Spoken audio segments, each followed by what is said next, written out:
Բարի երեկո։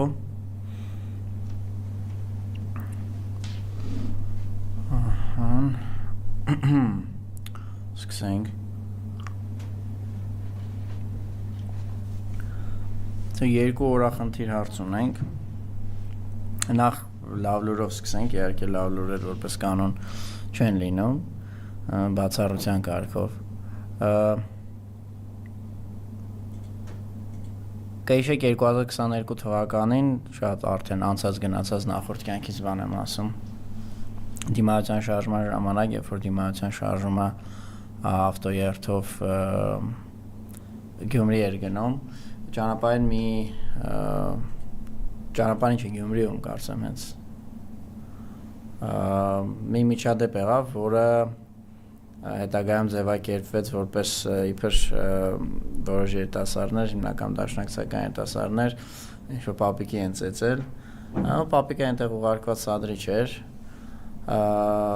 որ անպարկեշտ արտահայտություններ իրեն թույլ տվել եւ ասենք եթե քաղաքական կոնտեքստը հանենք այս ամեն ինչից ու նայենք թե նորմալ պայմաններում առնվազն մեր ճանաչած նորմալ Հայաստանում այդ բառերի համար ոնց որ ինչա հասնում հաշվի առնելով նույնիսկ ոնց որ տարիքային ցենզը այդ էլ գումարած որպես մեղմացուցիչ հանգամանք չնայած իրական դա ծանրացուցիչ է որտեղ եկա ասենք եշես դառել ու չես հասկանում որ չի կարելի այդպես բաներ ասել մարդկանց սրբությանը կպնել բայց այդ սա հաշվի առած մի երկու թաթալոշ ժամանակին դրա համար տալիս էին հա բայց այդտեղ դա էլ չէր եղել այդ վիդեոները կար վիդեոները քանի որ սադրանքը նախորդ կազմակերպված էր համապատասխան նկարահանող անձնակազմն էլ տեղում էր այնտեղ ուղղակի ասենք պարզ քաշքշոց էր փորձում են այդ մարդուն այդտեղից բան անել մեկուսացնել որ պապի ջան գնա գործերով այդ պապիկի գործով այսպես ասած նաև իմ լավ կերներ մեր հայկական համալսարանի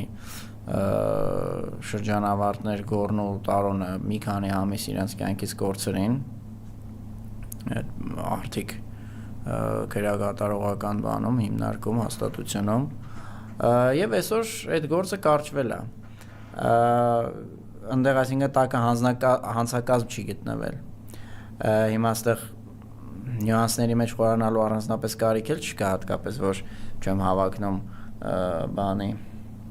նեղ մասնագիտական իրավագիտական ինչ-որ գիտելիքներ ցույց տալու որոնք իդեպ նեղարումով չկան էլ բայց գործի կարճվել հանցակազմի բացակայություն ստացվում է որ բան չկա էլի օթա այնպես չի որ բանը հաշտության են եկել գործը դատարանից հետավերցվել բարիշել են, պայմանավորվել են կամ դատը մինչև վերջ են, ասում եմ մինչև աղքատ մազը դատական նիստերը ընթացել են եւ պարզվել է որ չէ, ասենք ինչ-որ անմեղա ճանաչվել, պայմանական են ստացել, չէ, ամենա այս եթե այս սաղ սպեկտրը վերցնենք, ինչ լավ լուծում կարա լինի որևէ մի մարդու համար, ում ինչ որ արարքա մեղսագրվում, ապա դրա գագաթնակետը այդ գործի կարճվելն է, որ առհասարակ դա գործ չկա Այս գործը կարճվեց, բայց դե հա դա լավ լուր է իհարկե, շնորհավորում եմ Գոռին Տարոնին ուզում եմ մտաբերել կարծեմ էլի ինչ որ մարդու առաջադրվել էր մեղադրանք թե չեմ հիշում, բայց Գոռն Տարոնը նստել են դա հաստատ Այս լավ կողմներ, բայց նաև սրա մյուս մասը էլի տենանք մարդիկ մի քանի ամիս իրենց կյանքից անցկացրին ազատությունից զրկված, այդ հանակ բան չի հիմա գործը կարճվել է ոչ մի բան նախ բարի համբավը բարի համբավը կա տղեկի ուրիշ բանի մասն ենք խոսում որ բարի համբավին էլ ամեն դեպքում հասցվել վնաս պարզ է ոչ մի բան այդտեղ այդ ուղղակի արդեն չես վերականգնի մի քանի կլիշե արտահայտություններ կա որ իրանք իրառում են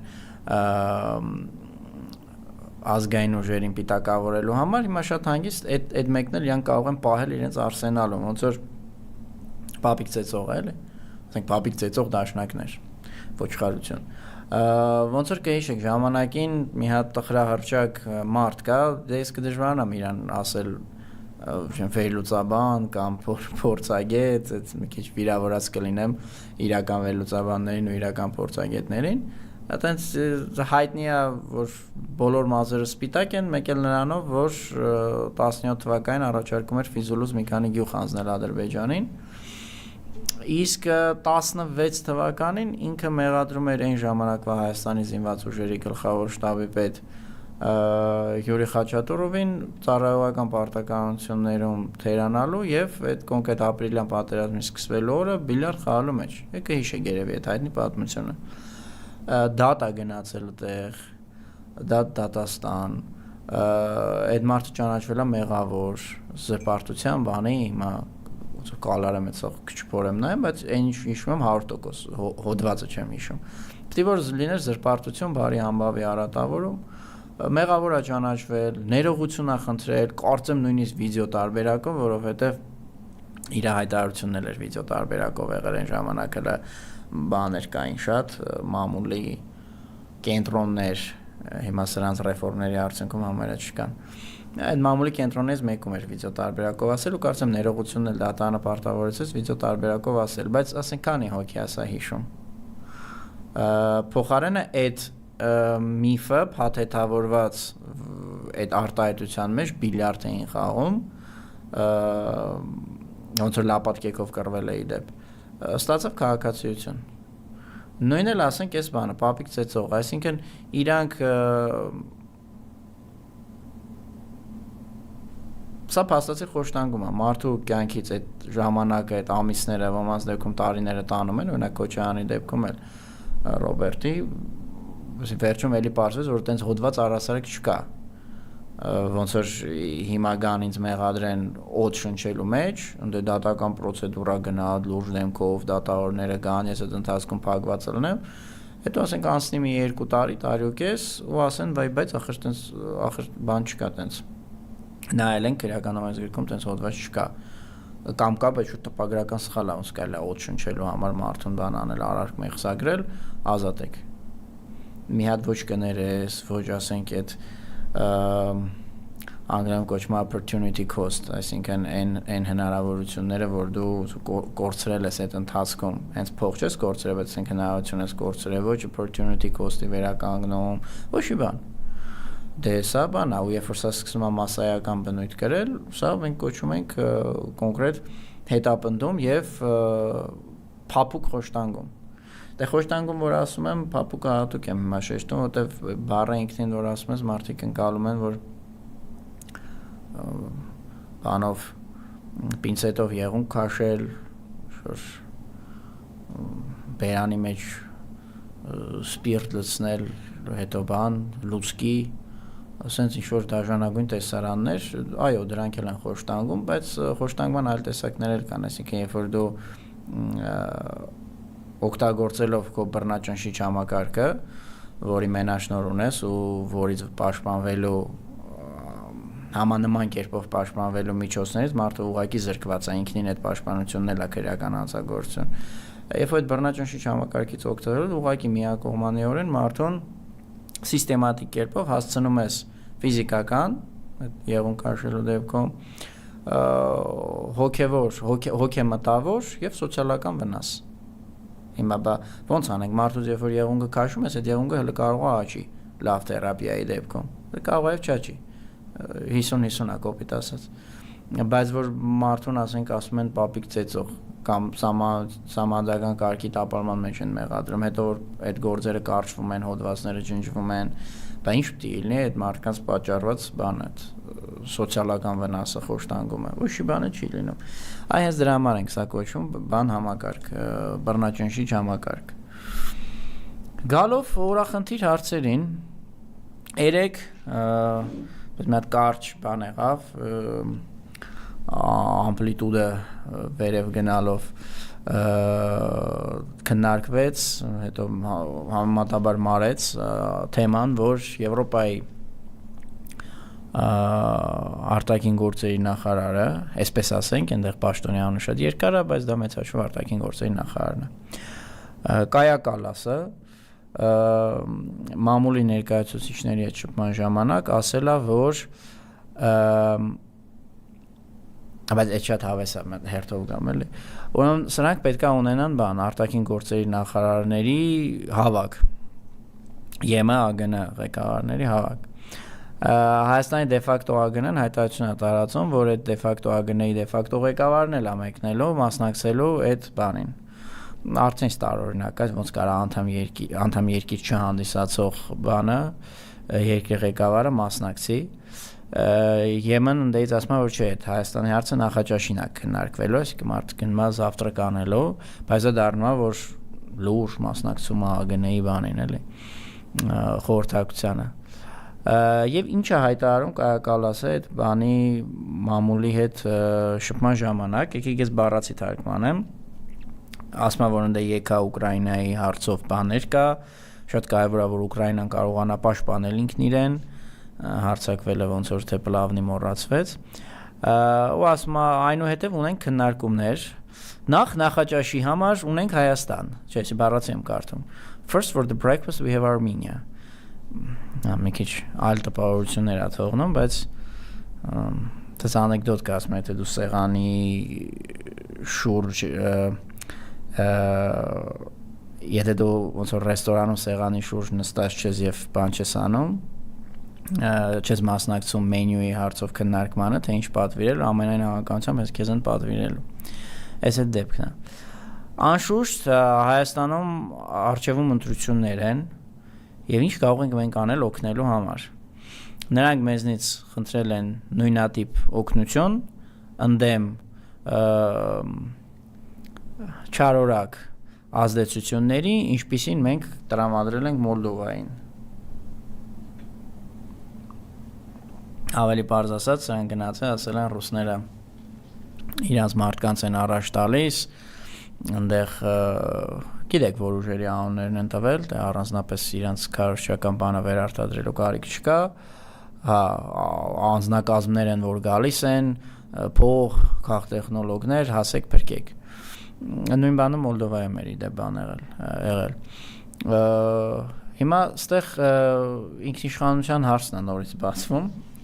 որովհետև այս իշխանությունները ինչպես իդեպ շատ նաև այլ ավտորիտար բռնապետական տիպի իշխանություններ ինքնիշխանություն բառը շահարկում են որպես քաղաքական հակառակորդներին պիտակավորելու, ճնշելու ձև ընդհանրապես բռնապետական ռեժիմներում դա բռնապետականի վրա շատ ֆիքսվեցինք առհասարակ ռեժիմներում այդ քաղաքական համակարգերի կողմից դա ընդունված է այս կամ այն կերպ քաղաքական հակառակորդներին պիտակավորել բայց այդ պիտակները պետք է լինեն հոգեցունց դրանք պետք է նաև մարդկանց սրտերին հասնեն որովհետև օրինակ եթե մեկին ասես բան կոմպրադոր այսօր Հայաստանում կան կոմպրադորներ իդեպ օրինակ եթե այսօր մեկին ասես կոմպրադոր չի կպնի դա բայց ինքն էլ է պիտակ ուղղակի չկպնող պիտակը մի քանի պատճառով առաջի պատճառը որ այդ բառը շատ քիչ տարածված է բայց դեռ ասուշ բառը ասեցի ասեմ ինչ մասնախոսքը կոմպրադորներ են այն խոշոր դրամատերերը կապիտալիստները որոնց հարստության եւ հասարակական դիրքի աղբյուրը այդ արտասահմանյան օտարերկրյա ոնց որ բարիկները սեփական ժողովրդի վրա ծախելն է այս բառի բուն իմաստով բարիկները այսինքն որոնք շահագրգռված են որ երկիրը անընդհատ բանի մեջ կախման մեջ լինի ներկրման եթե այսօրվա բառերով ասենք որտեվ երևույթը 5 դարերի է էլի ավելի 10-19-րդ դարերի է շահագրգռված են երկիրը անընդհատ բանի մեջ լինի կախման մեջ ներկրումից եւ ըստ այդմ նաեւ պահպանի քաղաքական կախվածության որոշակի աստիճան, որովհետեւ քաղաքական ու տնտեսական այդ փոփոխականները իրար հետ շատ հստակ կոռելացվում են, բարձր որ եթե քաղաքական համակարգը վերցնի ուղղություն դեպի ինքնիշխանացման, ինչ որ բայց այդ հարցն էլ է գալու, որ բա ինչի մենք չունենք սեփական արտադրող, բա ինչի են sense էժան բաներ, մաքսատուրքեր, բանի վրա եւ այլն եկեք բան անենք, փորձենք բալանսավորել։ Կան Հայաստանում կոմպրադորներ, հատկապես ամեն ներկրող չի որ կոմպրադոր է, էլի։ Ստեղ խոսքը վերաբերվում է այն երկրներից նաև ներկրմանը, որոնք ուղիղ շահագրգռվածություն ունեն այդ երկրում քաղաքական ազդեցություն ձեռք բերելու, կոպիտ ասած Հայաստանում կոմպրադոր կարանք ասենք Թուրքիայի հետ առևտրում շահագրգռվածներին, Թուրքիայի հետ սահմանը բացվելուն շահագրգռվածներին։ Էսի շեղվեցինք։ Հիմա տեսեք, բայց լավ է, շեղվելն էլ էական ինչքան ժամանակ պահանջվեց, պարզ է, որ որևէ մեկին այդ բառով չսպիտակավորի, բայց կան բառեր, որոնք որևէ ժամանակային տիրույթում, իսկ երբեմն հավերժական, այդպես բառեր կան, իրանք արդիական են, կպնող են։ Օրինակ հավերժականներից ժողովուրդն է, եւ եթե ինչ-որ մեկը պիտակավորում է որպես ժողովրդի թշնամի, շատ պարզ է, ժողովրդի թշնամի, ազգի թշնամի։ Սովետի ժամանակ մարդիկ բան էին անում, հա, վախենալով, հատկապես Ստալինի ժամանակ, քչփչարով բան էին անում, սրահերը ժողովրդի թշնամի է։ Այսօր սրահերը ժողովրդի թշնամի է, նշանակում է իր հետ էլ մի շփվեք, այդ իրան կարող ալներ 9 տարեկան օրինակ աղջիկ երեխա։ Բայց հարևանության մեջ շենքում կամ թաղում մեկը մյուսին զգուշացնում էր։ Всё, ժողովրդի թշնամի, վերջակետը դրվեց։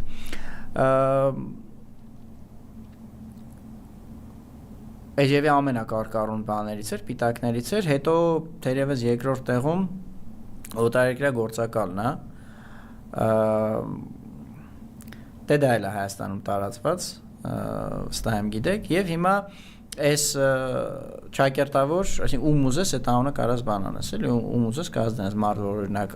աշխատանքային այցով եղել է X երկրում, այդ X երկրի բանա օտարերկրյա գործակալը կամ շփումներ ա ունեցել, ասենք X երկրի պաշտոնյաների հետ, այսօր տեսեք, այս գործակալ լինելու մի քիչ էլի խորանանք, հələ ոնց որ ստացվեց թեմայից թեմային գնում, բայց սրանք կարևոր թեմաներ են։ Գործակալության մեղքը, որ տարբեր մարդկանց հանիրավի իրանք փորձում են կպցնել, այդ թվում գիտեք ում, ուղղակի ես ասենք ոնց որ տենց հաճելի էլ չի էլի լեզուս չի պատտվում ասեմ, որ այս ինչ մարդուն մեզ համար շատ կարևոր, շատ նվիրական, նույնպես ասում են օտարերկրյա գործակալ։ Որպեսզի մարդը իրապես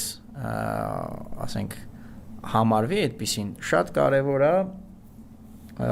որ ինքը որոշակի բան ունենա,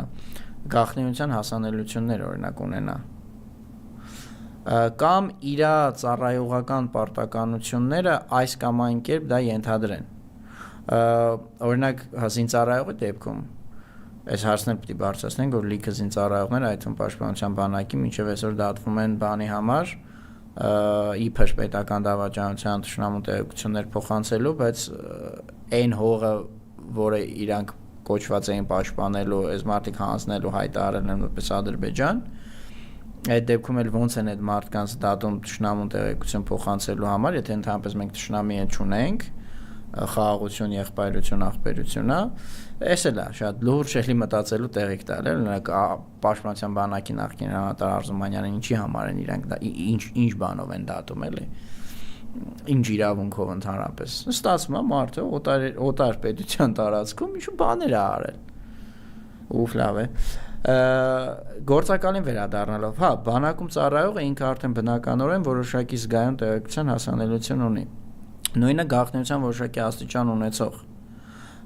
գործակալների իմաստը այդ որ իրանք բանում լինեն, հա, վերին էշելոններում կոպիտ ասած ոչ մի հատուկ ծառայություն չի վերցնում, որ հասարակ մարդուն ասի կդառնաս գործակալ։ Այդ ուրիշ բան է։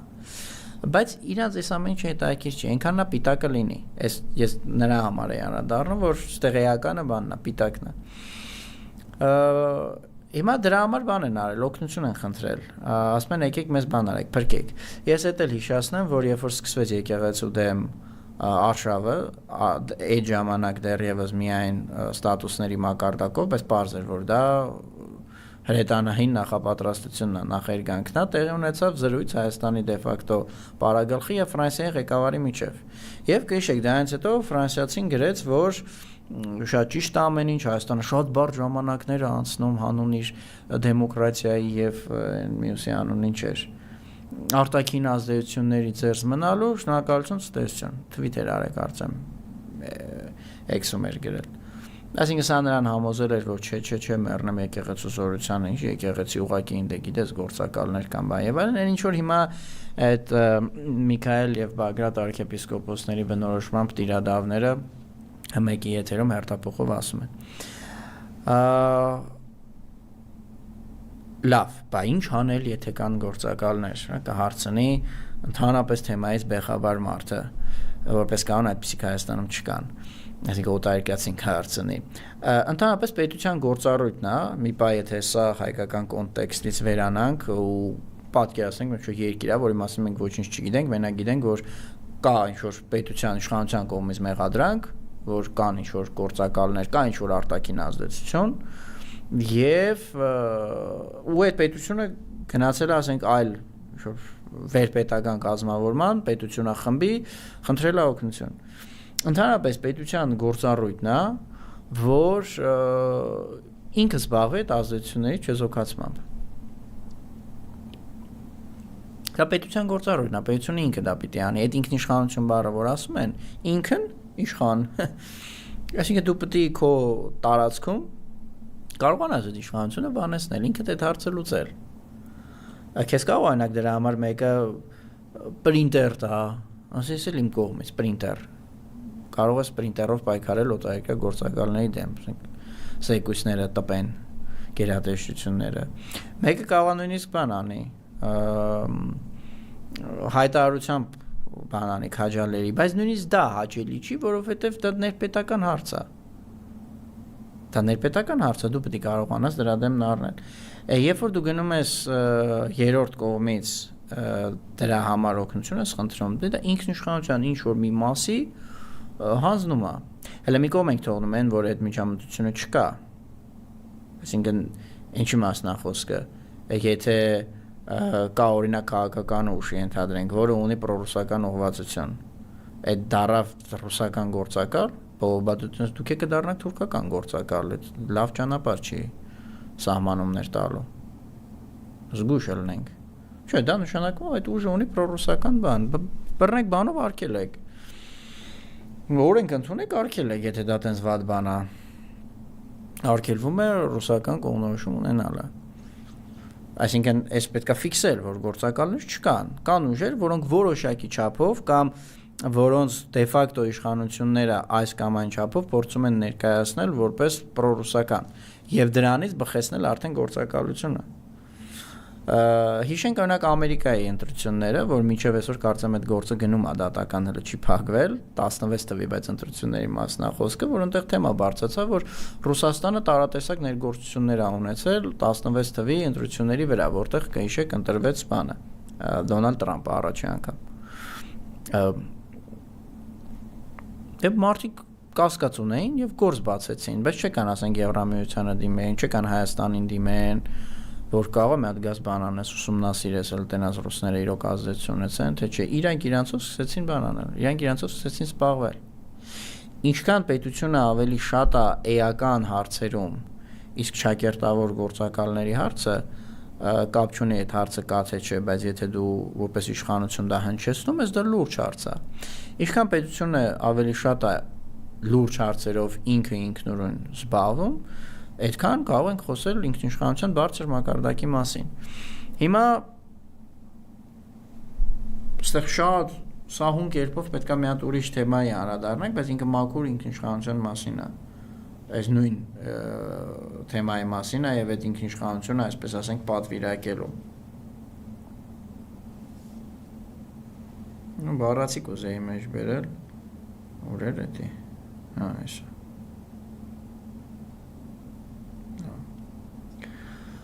Ուրեմն կարծեմ մեր ձևով շարժումը գնացել էր Շյունիք, հիմնական հանգրվանը ոնց հասկացա կապանում էր, եւ այնտեղից նաեւ վիդեո են հրապարակել, մարդը կապան քաղաքի մեջ կանգնած, հետեւը փողփողում է Ադրբեջանի դրոշը։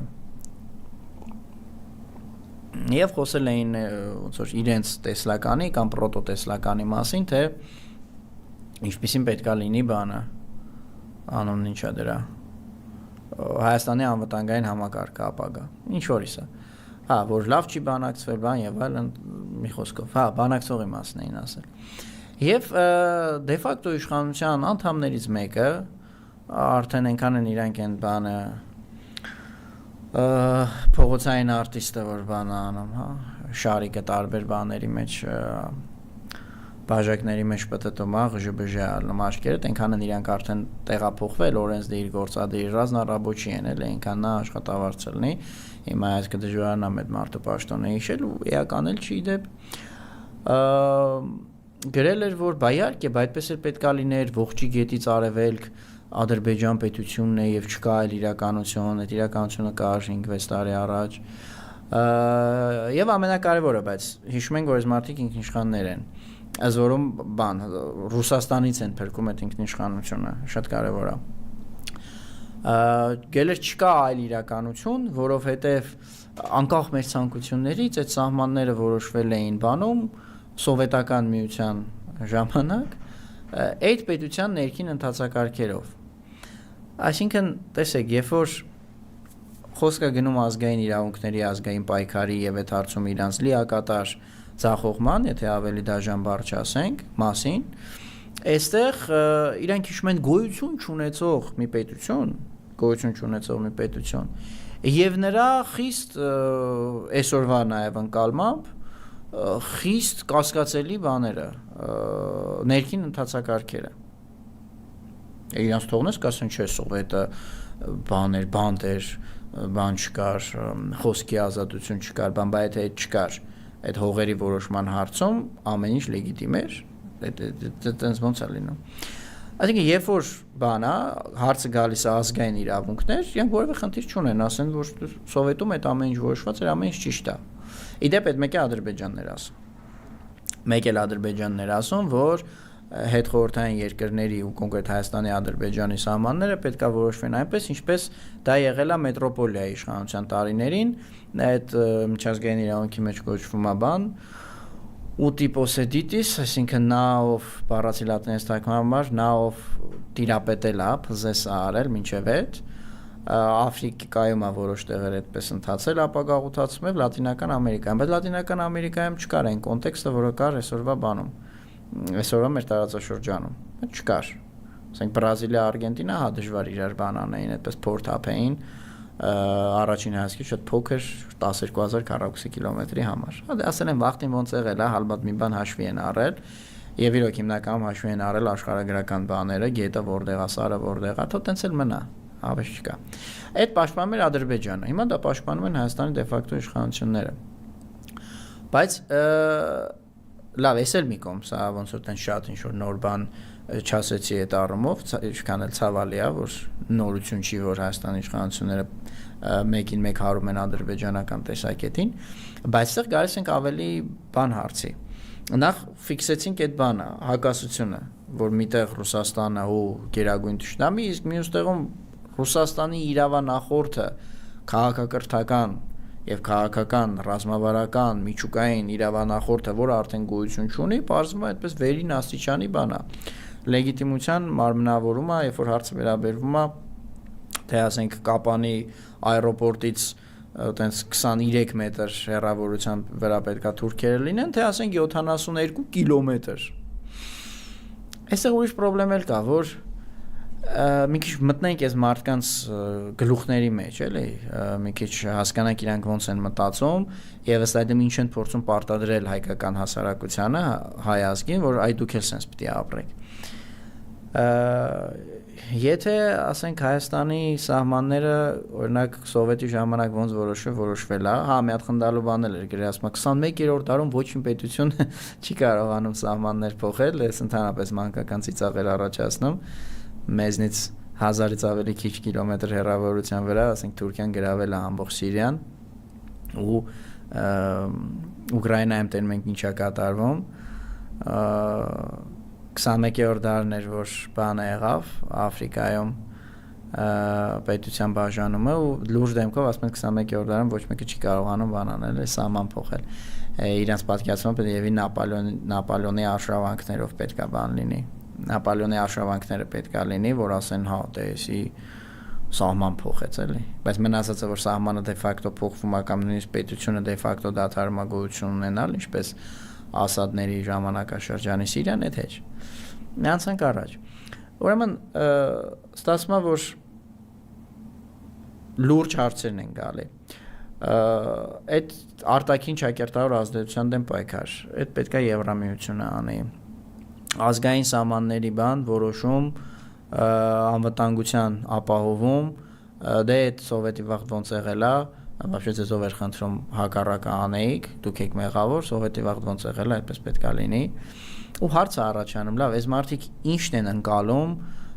իշխանությունների գործառույթ։ Իրանց գործառույթը։ Հիմա եթե օրինակ եթե ամեն ինչ այդպես ավտոմատացված է, մենք պատկերացնենք, էլի իրոք։ Եթե ամեն ինչ այդքան ավտոմատացված է, սահմանները որոշվում են ինչ-որ բանով վերպետական առնվազն Հայաստանի համեմատ վերպետական Հայաստան պետությունից վեր կանգնած ինչ որ բանով եթե անվտանգությունը այդ բանակը չի իրանք են ասում որտե բանակ ընդ ուրեմն անվտանգություն չկա խաղաղություն չկա լավ եթե նաև այդ երևակայական արտաքին ներթափանցումների հիբրիդային պատերազմի դեմ էլի պետքա ուրիշները բան անեն պայքարեն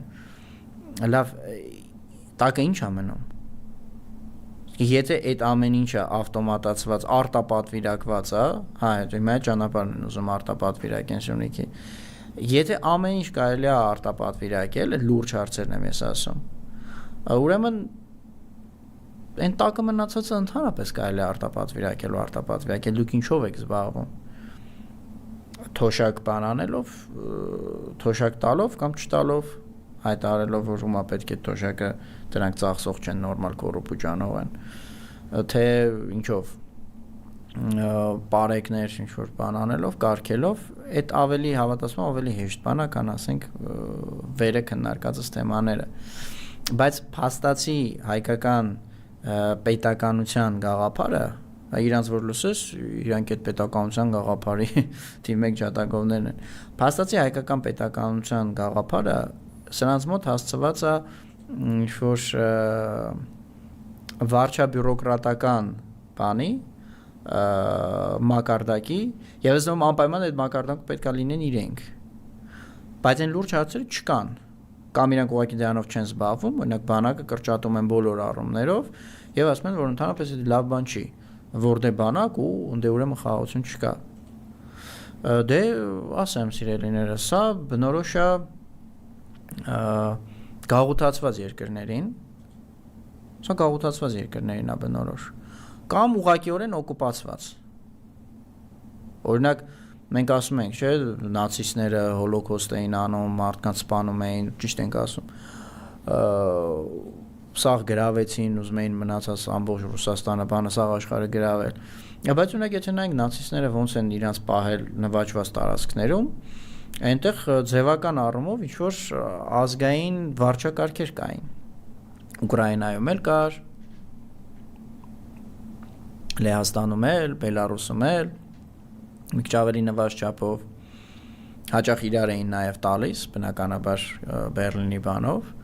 քաջալերմամբ որ հեշտ լինի կառավարել բայց ինչ որ ատրիբուտներ կային այդ վարչական պաշտոնյաները իդեպ մեծագույն մասը հենց տեղի ժողովուրդներն էին լեհեր բաներ ուկրաինացիեր բելարուսեր Պրիբալտիկայում այդ 3 ազգերի ներկայացուցիչներն էին համապատասխանաբար այդ մարդկանց որ հանդերձանք էին տալի աշխատավարձ էին տալի ինչով էին զբաղված այդ մարդիկ վարչական գործառույթներով օրինակ քարոզչությամբ մարդկանց քարոզում էին, որ հա, բա, սենց էլ պետքա լինի կոմունիստական համակարգը շատ վատ համակարգ էր եւ հիմա Հիտլերը մեզ ազատություն ա բերել։ Նայում էին, որ ընդհանուր ինչ-որ ճամփեքին բանին բարեկություն էին անում։ Ասենք պարտիզանը չգնա անդե մի բան դնի ռելսերի վրա բան։ Նայում էին ելում կարան հավաքագրեն իրեն շարքեր։ Վարչական գործառույթ է, էլի, հիմա հավաքագրել բառը մի քիչ վատ բառ է, բայց վարչական գործառույթ է սա։ Դե թոշակ չկար, որ թոշակ տային, բայց իրանք ստանում էին աշխատավարձ։ Նույնը ասենք վիշիստական Ֆրանսիան, որ մի որոշ ժամանակություն ունեցավ, հետո ոնց որ ուղակի անցավ գերմանական կառավարման տակ, բայց էլի ինչ որ համակարգ էր, ինչ որ գործառույթներ անում էր։ Նույնը երբ որ ավելի դաժան օրինակների գա, մենք ասում ենք օրինակ աֆրիկյան մայրցամաքը եվրոպացիները կամ անգլոսաքսոնական ռասան, նայած որ դարաշրջանի տերմիններով խոսանք, գաղութացրել են, անխնա գաղութացրել են, մարդկային առևտրով ստրկատիրությամբ են զբաղվել եւ այլն, ճիշտ ենք ասում, բայց առաջի պահին որ դա ասում ես, աշկիտ առաջ մի տեսակ իրականություն է գալիս, որ ասենք եվրոպական նավերը գալիս են աֆրիկյան ափերում կանգնում են, հեն ոնց է, մարդիկ ոնց են ուրկանով ձուկ բռնում ցանցով, սենց ուղղակի ցանցը շպրտում ես ջրի մեջ, սենց մի հատ գրդաբով բան է գալի, ձուկ է գալի, չէ՞։ Մենք մոտապես այդպես ենք պատկերացնում, որ նավը գալիս կանգնում էր, այդպես եվրոպացիները թուր թվանքով իջնում էին, աջ ցախ այդ խեղճ անզեն հետամնաց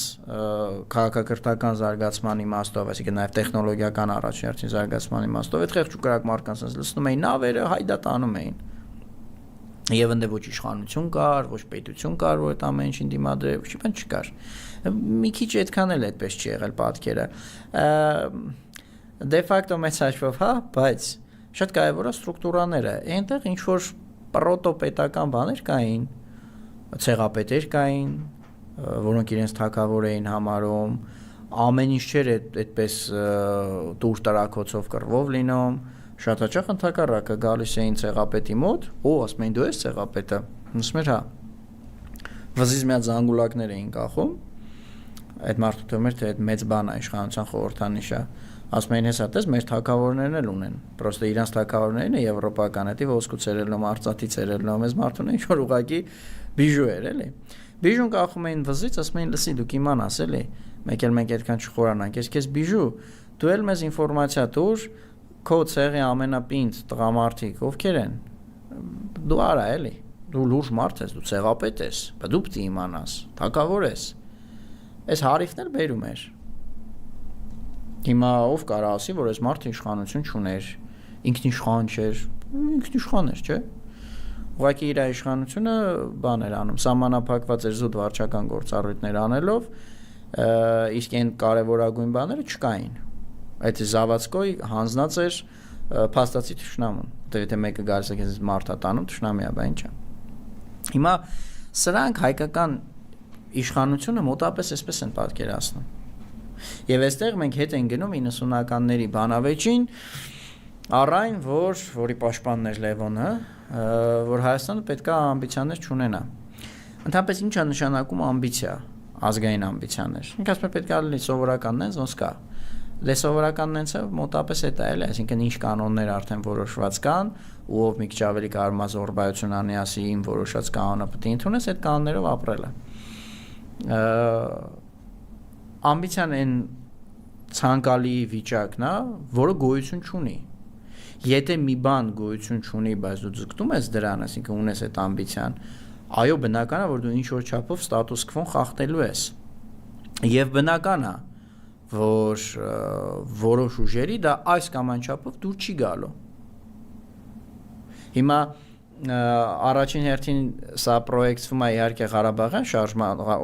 պատերազմի վրա, որ ինքը այդտեղ էր ասում մի ունեցեք բան հավակնություն, ոնց կարելի է 21-րդ դարն է, հեսա 20-րդ դարի վերջին ինչ-որ հողային կռիվներ ես հիմնային կոննա, բայց մեծ հաշվով ինքը նկատում էր առհասարակ ազգային ամբիցիաները, որտեղ այդ նույնը տարածվում էր նաև ցեղասպանության հարցում պահանջատիրության վրա, որտեղ դրան էլ Թուրքիան էր դեմ, վայ ոնց կարելի է, այդ տակը բան չէր մնում։ Հա, իհարկե, բանի սահմանների հարց, հողային հարց, պարզ է, բոլոր ժամանակներում, այդ 21-րդ դարը մոռացեք, բոլոր ժամանակներում դա եղել ազգային ամբիցիայի բարձրակետը։ Եվ ըստ այդմ դա է ամենաշատը մարտահրավեր նետել ստատուս քվոին եւ դա է ամենաշատը հարուցել տարբեր խաղացողների դժկամությունը։ Պարզ է։ Բայց այնտեղ ներքևն էլ բաներ կան։ Դու ունեք եթե հիմա Սլովակիան որոշի իր տարածքում կառուցել մի հատ այնպիսի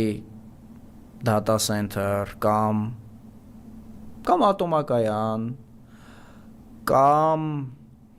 այնպիսի մի հատ ասենք smart քաղաք, որ նախադեպը ամբողջ Եվրոպայում չկա, Գերմանիան ու Ֆրանսիան չունեն, վստահաբար համոզված եղեք, Բրյուսելից իջնելու են վրեն, մի քիչ ոչ նորմատիվ լեքսիկոնով ասած, Որտեվ դա էլ ազգային ամբիցիա է, ասել ունի չսան։ Եվ այդպես Սլովակիան կամաց դառնում է Սլովակիա։ Առանց ոչ մի ամբիցիա, ասում եմ լավ, ԵՄ-ի անդամ եմ, ոնց որոշվում է, խախանդ բան եմ անում, ապրում եմ։ Ուղղակի դեպքում հարց առաջանում, թե սլովակական էլիտաները ընդ նստած ինչ են անում։ Օրինակ ինչի են իրանք, եթե ոչ Բրյուսելից նշանակված ինչ-որ մի մարդ, որ նույն հարցը առաջանում է Հայաստանի դե ֆակտո իշխանությունների պարագայում։ Իսկ եթե դասական իմաստով ազգային ամբիցիա չկա, ազգային պայքար դուք չեք տանում, ինչ եք դուք։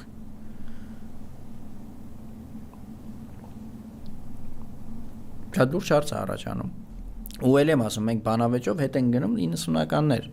Հայաստանը պետք է ունենա, թե ամբիցիա թե չպետք է ունենա։ Հիմա սրանք այդ բանավեճը հասցրել են այդ բանավեճում իրանց պաշտպանած տեսակետը կամած հասցնում են բարձրակետին։ Լևոններ է ասում, որ պետք է բանակ չլինի մաքսիմումը լինի ինչ-որ մի հատ 10-12 հազարանոց լեգիոնատիվ մի բան, կամած դրան տանում են։ Ղարաբաղը այս կամ այն կերպ պետք է հանձնվի, իհարկե Լևոնը չեմ կարծում թե առանձնապես էս իր սրտով կլիներ, սա ոնց որ իր ասացի ավելի ծաղրանկարային կարիկատուրնի տարբերակն է, բայց արդյունքը նույնն է, վերջն արդյունքը նույնն է, ինչ որ ինքներ քարոզում նույններ լինելու, ինչ որ հիմա արդեն եղել է։ Սփյուռքը դե ինչ Սփյուռք, այն օրը Դաշնակցության 135-ամյակներ չեմ հիշում Հակոբ Ագրատ չեմ հիշում ով էր ելույթ ունեցողը ճիշտն ասած հիշացրեց այդ արտահայտությունը իհարկե չասեց որ Լևոններ ասում ասեց դատապարտելի են Սփյուռքը Հայաստանից օտարացնելը նարինջ ուտող համարելը Լևոնի բառն էր նարինջ ուտող Սփյուռքահայեր իդեպ նկատեք էլի պիտակավորում է ու կպնող նարինջ ուտող այսինքն պարզ մարդու ուղեղին է շատ հեշտ է նստում կոմպրադոր չի էլ Այսինքն Սփյուռքից էլ բան անենք, որովհետև սլովակական տիպի պետությունները Սփյուռք չեն ունենում կամ թեկուզ եթե ունենում են դե հիմա կան այքես բան։ Օրինակ Ուկրաինայում այդ շվեդական գյուղ կա, Ուկրաինայի հյուսիս-արևմուտքում կարծեմ, եկներեք հարավ-արևմուտքում վայ թե։ Մի շվեդական գյուղ կա, ամբողջությամբ բան է, շվեդական գյուղ է, շվեդ են այդ մարդիկ։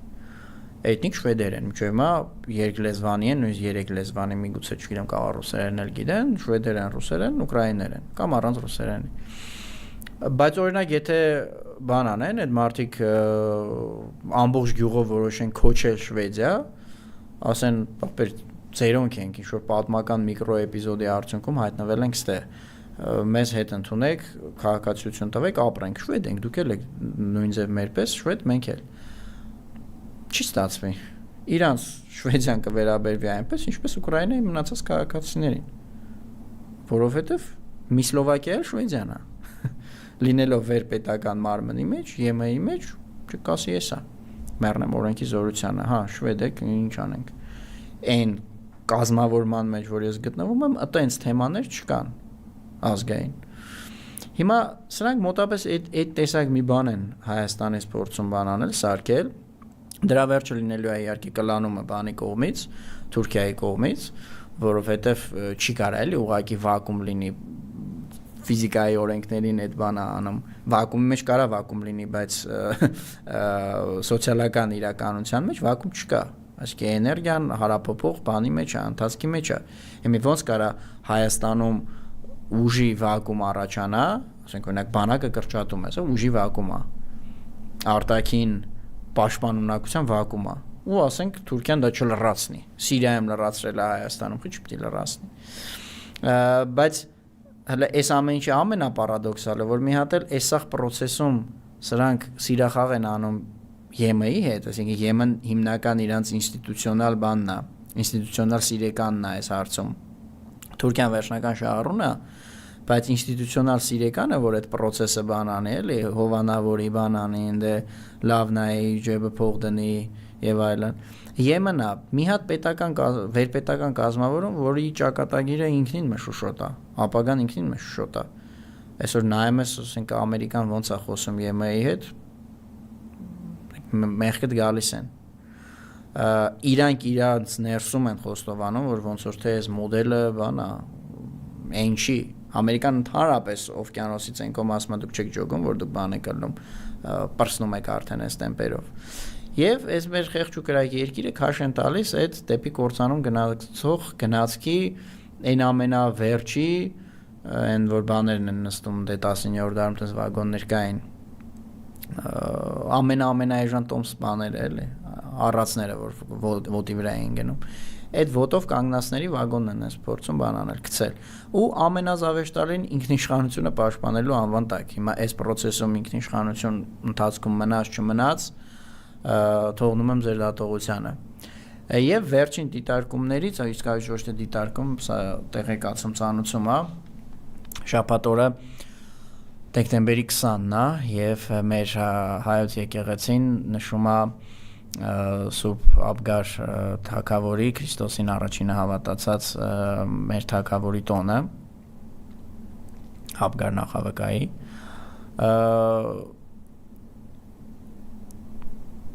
եւ կա նախաձեռնություն այդ օրը ժամը 10-ին Սուրբ եւ անմա պատարագ համատուցվելու կանոնական բնականաբար Գյումրու 7 վերք անունով հայտնի եկեղեցում, որը անցնող կիրակիներից մեկում ասպատակվել էր դե ֆակտո իշխանությունների կողմից